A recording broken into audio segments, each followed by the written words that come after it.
Let's make my Enchanted Masonry quilt pattern using a layer cake. Layer cakes are 10-inch squares, and for this pattern you can use one 42 count layer cake bundle to yield a 54-inch by 63-inch quilt, or you can use 63 10-inch squares to create a 63-inch by 81-inch twin-size quilt. A lovely subscriber, Elaine, sent this collection called Picturesque by Katarina Roccella for art gallery fabrics. Thank you so much for your donation, and I do hope you enjoyed today's quilt pattern. And let's get started.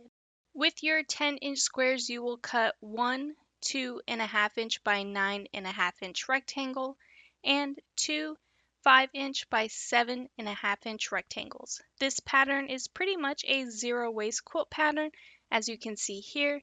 And all you have to do is repeat this step to all of your 10-inch squares, and I will have all of those measurements listed down below in the video's description. Now that everything is cut, you will select one 2.5-inch by 9.5-inch rectangle and two 5-inch by 7.5-inch rectangles in mixed prints.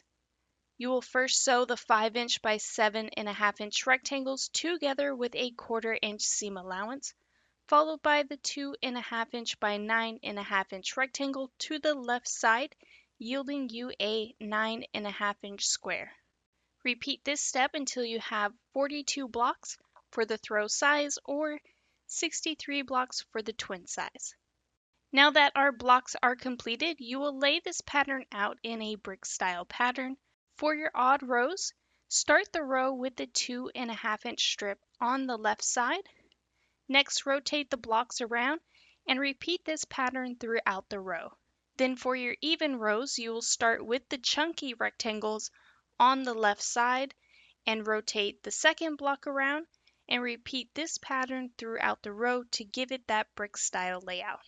For the throw size, lay your blocks out in a 6x7 block layout, and for the twin size, lay your blocks out in a 7x9 block layout.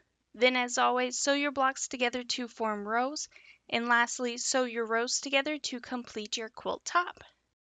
And here is what my Enchanted Masonry quilt top looks like all finished. For the backing, I am using a print from the Gail Lorraine collection by Elizabeth Chappell. The blue color matches up with one of the mid-tones blue within that wildflower looking print. Then for the thread choice, I am going with glide threads in the color Mercury. And here is what my quilt looks like all quilted out. For my long arm quilters, I chose Jungle Daisy by Anne Bright Designs, which I will link to down below in the video's description.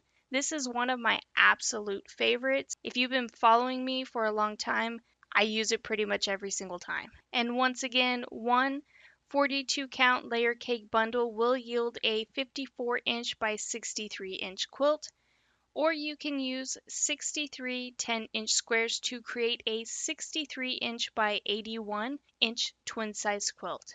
And I do hope you have enjoyed today's tutorial. If you could please take a moment to hit that like and subscribe button, hit the notification bell so you can be notified for your next amazing quilt project.